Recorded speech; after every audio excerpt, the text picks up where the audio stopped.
I just want to sleep in and eat cookies on a beach somewhere where I am 10 pounds lighter and looking absolutely fabulous while being absolutely wealthy. Oh, I don't want to have to think about bills, and I don't want to have to do everything myself. I don't want to have to get back to all the clients and go over the books and schedule new appointments and find new clients and keep business going. Oh my goodness. And come up with really cool ideas so that we have a really good business. I'm tired. Hello, this is Ray with Get Real Ray, a place and space for life and business tips from this creative soul to hopefully inspire you on your journey, or at the very least, provide you with some laughs. And so, let's get real. Craving real advice? Tired of feeling like every other small business owner or solopreneur is raking in the dough while you just seem to be raking? Secretly looking for a reminder that starting your own business is not as glamorous as others make it look. Whether you're looking to change the game in your relationships at home or at the workplace, you've come to the right place. My name is Ray. I went from corporate America to running my own small business to becoming a solopreneur. I'm a professional actor and, dare we say, a professional busybody, because this body is about to be busy all up in your biz. So let's get real. Okay, I kind of even hate to utter the word burnout, but yeah.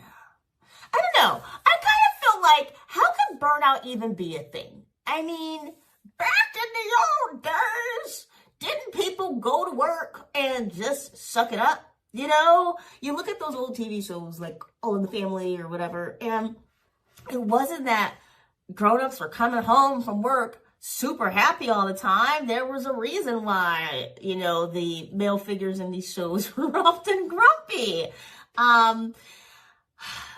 Life is hard and work is hard. Who says work has to be fun? I know that's the trend right now, is work should be fun. Work should be something you enjoy. And that doesn't go just for work, by the way. Everything should be fun and something you enjoy. Okay, so sex used to just be about bearing children. And now that's gotta be fun and something you enjoy. And if you don't enjoy it all the time, shame on you. What's wrong with you? And food. Food used to be something we consumed kind of to fuel our bodies so that we can go hunt some more food or bear children or not die, you know, keep the species going. But now food has just got to be some like crazy life-changing experience as well. It's got to be colorful or unique or spicy or adventurous. I'm like, it's just food. Can I just eat it? Some of the food I make, you guys, it is ugly. Okay, some of it doesn't taste good, but I'm just like, I made it. I'm going to eat it because I got to feel my body. I'm like, oh, it don't taste good. Well, I won't make it like that the next time. Like, come on. Okay, so I kind of went on a tangent. What's my point?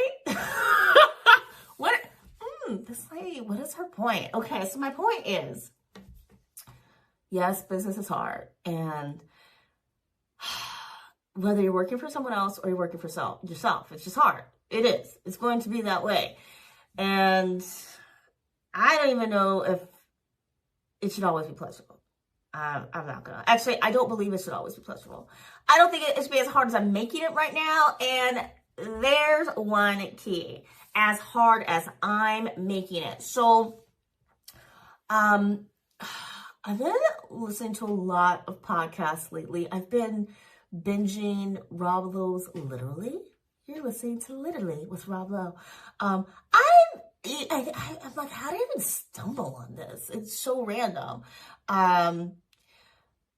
It isn't until he starts listing the movies that he's been in. I'm like, oh yeah, I know that movie. But I'm a fan of the Conan O'Brien podcast. I've been a long time fan of Conan O'Brien. Recently discovered his podcast. I started running out of like good audiobooks, you guys. I know there are tons of good audiobooks out there. It's just I was hitting bad audiobook after audiobook on these road trips. I was like, I gotta find something else. This is not happening. This narrator's voice is annoying me. And so I stumbled upon these podcasts. I'm like, oh, I like Conan O'Brien. invites me to listen to the Team Coco. I was like, oh, this is really funny. And somehow in the things of being suggested under the Team Coco podcast channel, there is Literally with Rob Lowe. And he interviews a bunch of celebrities. And non-celebrities as well, like just people known for doing something magical in life. And so it's been interesting to listen to a lot of these actors who have made ridiculous amounts of money over the years talk about, and there's musicians too, but just listening to them talk about going from struggling artists to successful artists. Some of these individuals have had various ups and downs in their careers. And it's a reminder for me as someone who is in the creative fields, that even though what we see in the press and on social media is, you know, the highlights of someone's life, that life isn't, real life isn't just real highlights. Like there are crummy times. And in addition to that reminder, if there are crummy times, there's also that reminder of you got to keep trying. If it's what you want to do, if it's what you really want to do, then you keep trying. And why is it that you really want to do it? And that's huge for me. So another birthday has passed, cry. And I've reached an age that has always been just a really big marker for me. I've said to myself, well, it's okay that my career is not where I want it to be right now because I'm not quite at that number that I set. And I know once I hit that number, everything will fall into place. Like by that number, my career will be where I want it to be. I'll be a rock star in my career. My business will be booming. I will have paid off all my debt, or at least in the process of paying off all my debt. And life is good. Life is good, as that song goes. So yeah, I just had this goal. And I have to say, as silly as this goal sounds, I mean, I'm the one who created the number. It's super silly, but it helped me chug through the bad times. It helped me get by. When I was in high school, I hated high school. I know people were like, oh, high school was so great. I can't wait for my high school reunion. I'm like, really? My high school was garbage. I hated it. I hated like most of my friends back in high school. And that's not news to them. They were just like, okay, Ray's doing that thing again. Oh, well, you know, and what did I hate about my high school so much? I wasn't really bullied per se. I didn't like that people I had known and loved for a long time, they were going through their feelings, right? They were going through their, you know, teen changes. But I didn't like that some people, and actually, to be fair, some people that I did not know very well, but they meant a lot to other people that I knew, were being just negative. Not negative. They were just being jerks. They were being mean. That's the word. They were being mean to some other friends of ours who clearly had different developmental processes, or I guess I should say developmental delays. You know, when we were in middle school, no one really kind of like noticed or ever. And then in high school, it's kind of like, oh, wait, you're still behaving like we were in middle school. We're in high school now. Like, we're all older, and don't we think about things differently now? But, you know, these friends, they were just like, oh, no, I still want to, you know, talk cartoons or wear cartoon t-shirts. And, you know, everyone else is exploring with makeup and talking about boyfriends. And all these things are fine, but my thing was like, how are we all sitting together at lunch, but y'all turning your back to these other two people? That don't make any sense to me. Or not even talking to them. Or when they talk to you, you don't talk back. Or you seem embarrassed to be around. That's just like garbage. So I was like, yo, I ain't got time for this. And I think, I'm wondering if like those two girls wound up just deciding to go sit somewhere else. All I know is that I just stopped sitting with my friends, and I went to go sit with these other friends. And it felt better to me because they were just being who they are. They were being honest. And I liked that. And I found myself in this high school culture, not just with my friends, okay, where I felt like there were a lot of people around who either weren't being honest or their honesty was, we don't need to talk to you, Black girl. Right? And, you know, I was definitely I was a minority in the minority at my school. At one point, another minority group came in and exploded on the scene. And, you know, it was cool, but it was kind of like, okay, it was cool. Okay. I didn't have a problem with having other minorities at the school. It was like, yay, more friends, more faces. Love it. Just because I'm tired of these people that I've been seeing since middle school that are just shady. But there were like wannabe gangs happening or something. Where they wanted, I guess they didn't want to be, I don't know, maybe not wannabe gangs. Just like cliques.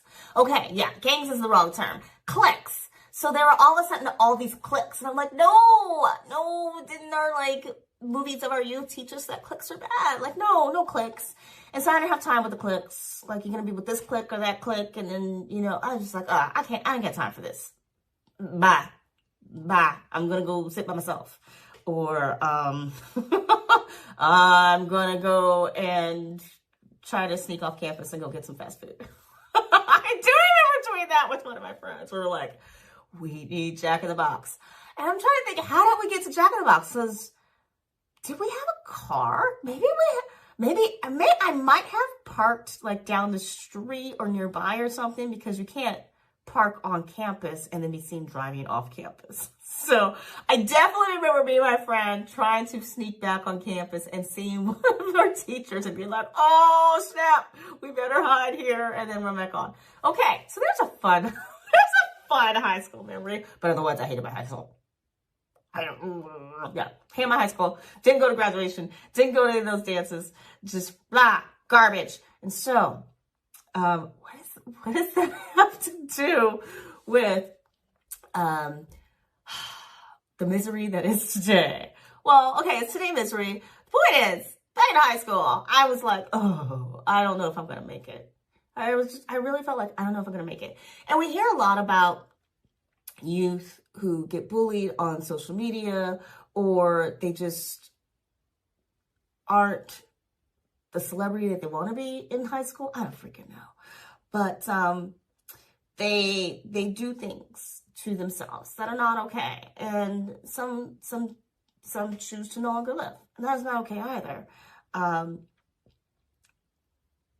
so one could say, well, it's their choice, but there are a lot of things that we do in life that are choices in that moment that we often regret later. And there are some choices that people make that are non-reversible, right? And so the choice that we make in that moment, a lot of times those choices are made because we don't know how to handle things. We don't know how to manage our emotions, to manage that situation. And so I used to tell myself, if I just make it through high school, if I just do this, then I will never give up. If I just do this, I will never give up.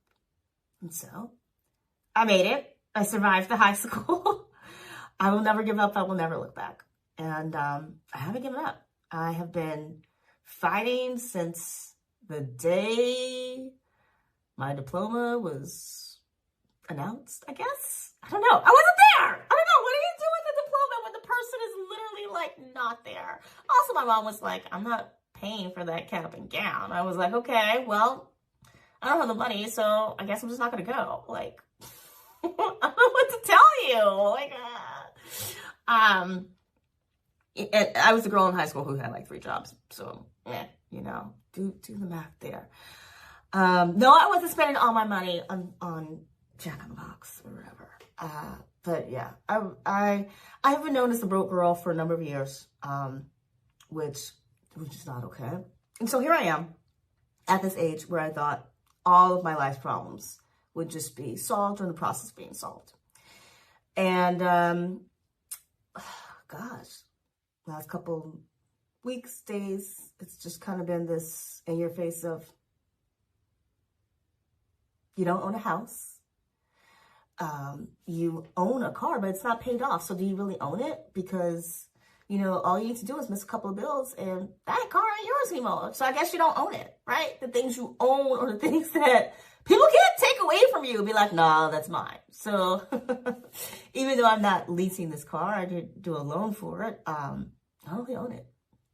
The house I'm in, I'm renting. I have an opportunity to buy it, but I decided I don't want to buy it. I don't think the foundation, I know the foundation needs to be fixed. And I don't know that, yes, there are grants to do that. I don't really know that it makes sense for me to be the one to fix it.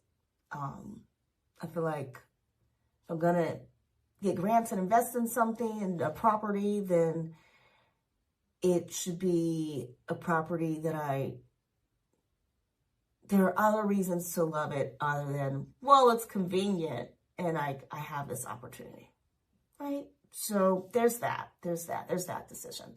My neighbors are cool.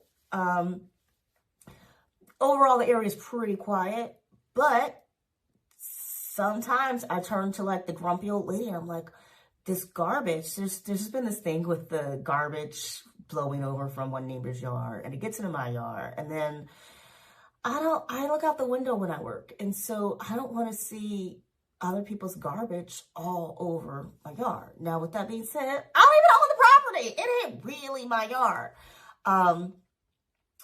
But I also don't feel like when I step out of my door, I should be stepping over someone else's kids' bikes or stepping in someone else's garbage and all these things. So with that being said, there are some reasons why I don't feel like owning this property makes sense anymore. There's also like this kid down the street with this, oh my gosh, this stupid big truck and this really like, will be blasting rap music, but clearly it's one of those things where you feel like the person listens to rap just because someone told them that rap is cool.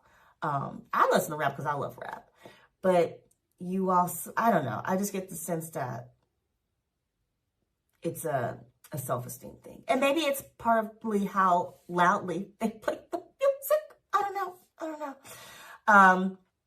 When you are in the middle of nowhere in the Midwest, then you see things like this where you're just like, oh, this person has watched a number of movies where they've convinced themselves that like this is cool, or you know, if they listen to enough rap music, maybe they'll be the next Eminem, even though they don't rap. I don't know. Maybe I'm just, maybe I take it too far. But I'm just trying to paint a picture of the chaos and the insanity that's around me. My mom has referred to it as kind of like a living like Jerry Springer episode, because there's this crazy lady across the street who just, well, she's not crazy, but she has some outbursts. And you hear things slamming and banging. And mind you, I'm not outside. I'm inside. And I hear this stuff. And so a part of me wants to be like, ma'am, perhaps you're going through the change. Would you like to talk about some vitamins or go see your doctor and get some help? So, yeah, there's that. Okay, so I'm living not really where I feel like this is my forever home. I don't own a house. I don't own a car. I own 2 businesses and have some other kind of businesses under those businesses.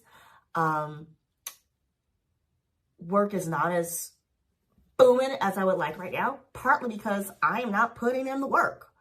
I know that there's a lot of stuff to be done, and I'm tired. Like I said, high school, girl with 3 jobs. I have been working my buns off since I was 12. I ain't 12 anymore. So I've been working my buns off for a number of years, and that's not an excuse, okay? I remember when I was working at this plastic surgeon's office, a patient came in, and I think I had said something to her like, oh, how was your summer? How was your trip? I don't know why. But she had mentioned going on vacation with her family. And she said, yeah, every year we go to this place and it's always so relaxing. Everyone needs a vacation. And I thought, that's weird. Do they? Do they really? Why does everyone need a vacation? Like, everyone needs to eat. We need that. Otherwise, after a number of days without food, you're gonna die. We all need water. We all need to defecate. Like, these are things that we need. We all need to inhale, exhale oxygen. But do we all really need a vacation? Like, that just kind of, previously that sounded like just some weird privilege stuff people would say. Like, oh, okay, that's what somebody who can afford a vacation would say. Bye. But I really thought about this because I thought she is a doctor. She's a licensed professional. And do we all need vacations? Maybe we do. So maybe we do. Okay, and I was supposed to go visit my mom as a surprise for her birthday back in November. And financially, it just wasn't looking good. And my niece was expecting a baby. So I said, let me hold off and let me push this trip to January when I know my niece's baby is due. My niece had the baby early and like didn't even tell me about it. I had to find out through another family member. I thought, okay, I know you just had a baby, but someone could tell me and it not feel like this kind of third hand. Like, okay, what I guess I'm really saying is her mother should have at least said like, oh, you know, she went into labor or she had the baby. Not me finding out days later from, you know. So anyway, yeah, you've heard me talk about my family. I was like, okay, well, I guess that whole January thing's not like happening. Doesn't even matter though. I am going to make this trip happen very soon. And, you know, I talk to my mom regularly now, which wasn't always the case, but we were talking and I felt like, God, I am such a rotten kid because she keeps dropping hints like, well, when you come visit. And I know this is bad. So I'm just going to do it. I'm going to book a ticket. I'm going to go see her. And I couldn't make it for my birthday, but I said, I'm going to try to do it. I have this event coming up that's not far from the airport. I'm going to go to that event and I'm going to go to the airport. I'm going to go see her and she's going to be so surprised. It's going to be so great. Yes. And given that sales weren't where I wanted them to be, I went ahead, put up some opportunities of people to register for classes. Someone registered for a class, actually a couple people. This was great. Yes, I need this money. I've got this trip planned. But I had the time memorized incorrectly. And so it was like, great.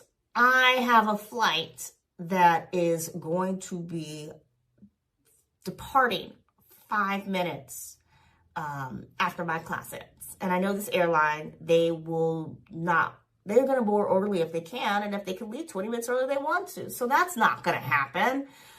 So after lots of trying to figure out, can I go through a different airport? Can I get to the airport super early and work from the airport? There was just no way any of this was going to happen. So I said, okay, I got to cancel this flight. $160 down the drain, which really hurt because I was already trying to figure out, gosh, if she gets sick of me after a few days, what am I going to do? Like, how am I going to get home? Can I at least afford a hotel? Because I don't have the money to fly back early. So I canceled the flight and I felt horrible about it. I still feel bad about it, but I was feeling really bad about it initially. And sure enough, super annoying yesterday when I'm getting these alerts from the airline, your flight will be departing 20 minutes late. Really? Really, fools? So I could have taken that flight. I could have like gone to see my mom the way I wanted to. And by the way, I will say that There was a lot of arguing with the airline as well because I'm getting all these alerts that my reservation hadn't been canceled, and I knew I canceled it. So anyway, I had all these feelings. Like, I hate these people who are sending me these emails, and I hate this reminder that I can't go see my mom. And I hate this reminder that I can't have the vacation that I wanted to have, because I wanted to have a vacation because I am not putting in the work at work. And I'm losing my love for what I love to do. My love for what I worked so hard to do. That ain't good. To build these things, I don't want to say dreams per se, but they're not sandcastles. Sometimes it feels like sandcastles. I feel like just one small thing can wipe away my businesses, but that's not true. They are more solid than sand. So Jello molds? I don't know. They're not quite Jello either. I think they're more solid than Jello. Okay, I gotta go through the 3 little pigs. The guy with the straw. Okay, maybe I got like sticks. I don't like the idea of sticks though. I like to think I've got like wood and not sticks. But I don't have bricks. I want bricks. I want brick houses. I want a brick house empire like the 3 little pigs. And you should be focused on building bricks in your life too, whether it is working for someone else or working for yourself. Make sure you got bricks. So I do not have bricks. I want bricks. I'm at this age where I'm not having bricks. What is happening? And I can't take a vacation without still feeling like I have to work during vacation. And I'm looking at my schedule going, you know what? I'm going to stop doing certain types of work on Saturdays. And this summer, I don't even know if I want to go ahead and do this other type of work. And I'm getting all this request for this other type of work. And I know I need to get back to these people. I'm so conflicted. And yeah, can you see why I need a vacation? But do we really need a vacation? So do I need a vacation, or do I need to make some big changes so that I don't ever again feel like I don't have a choice? And actually, I think that's what it is. It's not that I need a vacation, right? I don't need to be on a beach somewhere. It's that I want to feel as if I have a choice. And I think that's good. I do have choices. I have far more choices than a lot of people my age. And I'm grateful for the ability to have those choices. And so there's kind of like this perfect storm, because I've got this podcast with all these celebrities talking about their experience. And, you know, they did it. They've built brick houses for themselves. I am reading some wonderful books right now. I just finished Britney Spears' autobiography. Right now, I'm reading Jeanette McCurdy's autobiography. I started reading Paris Hilton's one. I have mixed feelings on that one. I think she's a really good writer. Absolutely really good writer. I'm just not like, oh, I gotta fit. Like Jeanette's, I'm like, oh my goodness. And that seems to be a strange reaction about someone's life. But I also kind of feel like my life is a little bit of a wackadoodle experience. It's definitely unusual. Unusual. And so I'm so grateful for these people for sharing their experiences in these books. And I just having these constant reminders of, you could be doing more. You should be doing more. You need to lay those bricks. You have to strengthen your foundation. You have to do what you said you were supposed to be doing at this point in your life, right? Because I ain't getting younger. I will continue to get older, and opportunities will continue to present themselves and will continue to pass me by. And so I have to make some big decisions and figure out, well, which opportunities am I really going to go for and pursue? And which opportunities will I just let slide on by? And I guess for me, the thought of I could have gotten back to that person. I could have been practicing, memorizing a new monologue. I could have been working on learning piano. I could have been practicing some dance moves. I could have done this better, that better. Be the person I say I want to be, the person I dream of being. I could be that person, but I'm not being that person because it was way more comfortable, easier, or just less risky for me to Go eat some trail mix and look for inspirational videos on YouTube. It was less risky for me to spend that time answering emails to clients instead of putting up the marketing notices that I said I need to do. Yeah. It's less risky to keep looking at what are some new ways, what are the new technology, what are some new trends in marketing for my business, instead of looking at finishing the things that I started or going back to things that I know have worked in the past. I did an event the other day where the night before I was saying, I really need to plan for this event. And part of me is just like, what is there to plan? I don't want to, what is there to do? I mean, show up, play music, teach what I know. Doesn't need to be more complicated than that. Just don't overthink it. And that's been an issue for me, is that I will kind of struggle between how much to have planned, how much not to have plans. Now, when it comes to someone else doing the work for you, having things really outlined is ideal, because then if you have a really good outline, they can follow that outline, and if you hire the right person, they will be able to execute. And you know that every time that job will be done perfectly because they follow the outline. I mean, how do you think those big franchise companies get their burgers made? It's the outline. It is the exact instructions on how to prepare that food, how to make that food, how to sell that food. Everything is outlined, laid out. And it allows for what to do when people don't do what they should or could, right? Because you're going to have different personalities in every part of the process. But a strong process can work with that.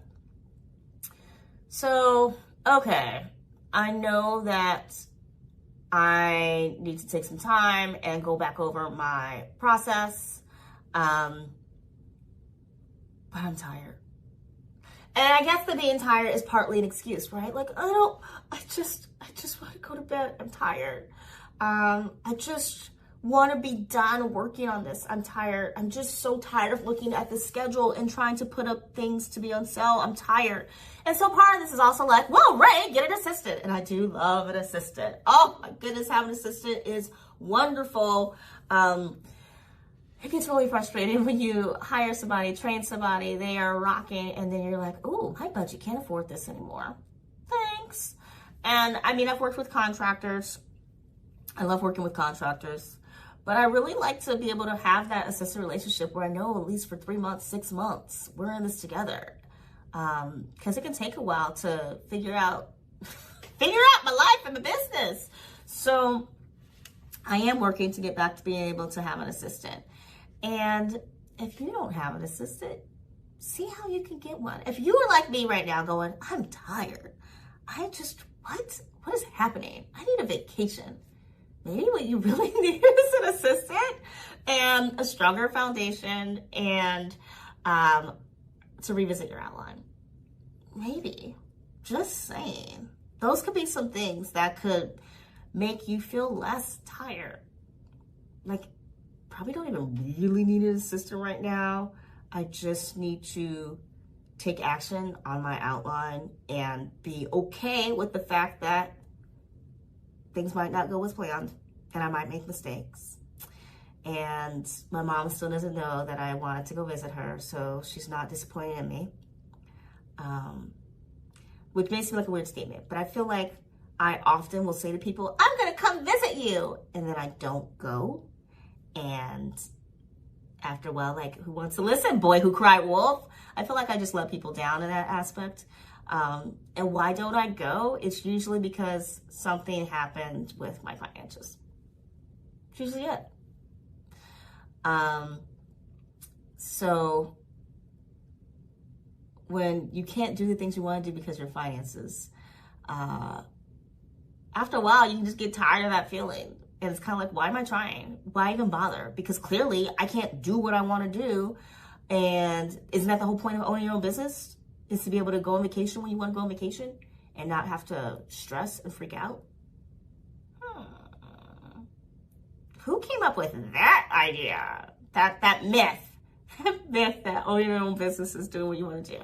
Because it's not, right? There's always someone to answer to, whether it's your own business or someone else's business.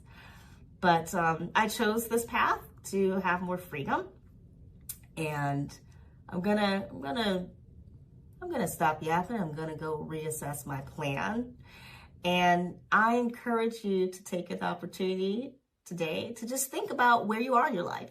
Do you like where you are? Is there something that you want to learn, something that you want to do, someplace you want to go? And what needs to be done in order to make that happen? Can you make it happen? You probably can. Probably can. If you have $1 today and you're like, well, actually, I really want to be a billionaire tomorrow. Truthfully, you can make that happen. Probably not in a legal way. Just saying. So you probably shouldn't do it. But, yeah. Find one thing that you can change and just get on the path to making that happen. I always hate the advice when people are like, focus on one thing. You need to focus on one thing. You can't do everything. I'm like, what? Oprah's got 1 million businesses. What do you mean she can't? Yeah, I can't do everything. I can be like Oprah. And I could be hearing it wrong, right? Stop, focus on one thing permanently or forever. Just today in this moment, just right now. Just this moment was one thing. One thing you can change. Move the needle on. And so, my friends, I hope this has been somewhat informative, helpful. I encourage you to change one thing, to become that person you want to be. And maybe that'll ease some of your anxiety, because it's certainly helped ease some of mine. And with that being said, thank you so much, my friends. I wish you all the best. And until next time, peace. Thanks for listening. If you think this podcast would help a friend, then please feel free to share it with them. If you want to check out some more Real Ray or just see me hang out with cute dogs, then feel free to visit me over on YouTube. Get Real Ray 4273.